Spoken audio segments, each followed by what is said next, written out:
Hi guys, we are still continuing with our lecture on the central argument of the institutional school of thought. We said number one, there should be rules. Number two, the rules should be well known. Number three, the rules should be implemented and enforced.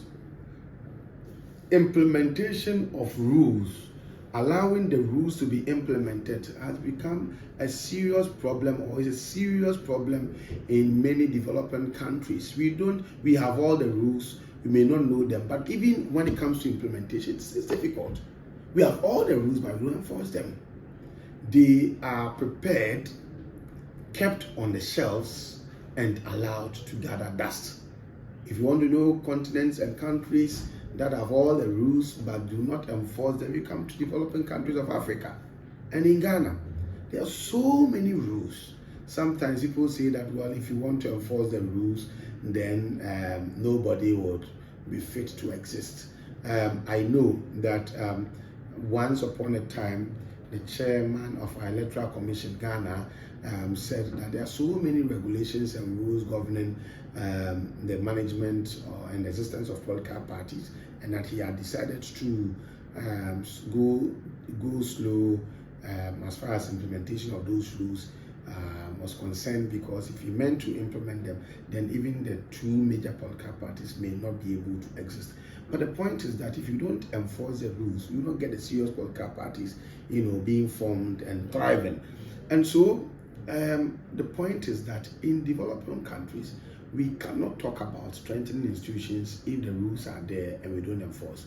In our part of the world, everybody knows somebody. So people run afoul of the laws, and instead of them acceding and submitting themselves for the rules to be implemented against them, they pick up a phone and call a big man and say order from above, and then the matter is just abrogated and made a foolish case. Instead of allowing the rules of the game to be enforced so that people are properly punished to serve as deterrent and to prevent the recurrence of a crime, we rather empower criminals, and we rather empower wrongdoing by refusing to enforce the rules of the game. And so the point is, there can be no talk about strengthening institutions. There can be no talk about building strong institutions when we have the rules but we don't enforce them. In our part of the world, the rules exist, but in our part of the world, we don't enforce. A police officer stands by the roadside. He sees a very jalopy vehicle, a very run-down vehicle that is not roadworthy, but they take some monies from them and then allow them to pass. We don't enforce the rules. Once I was just driving with a police officer behind a very huge articulated vehicle.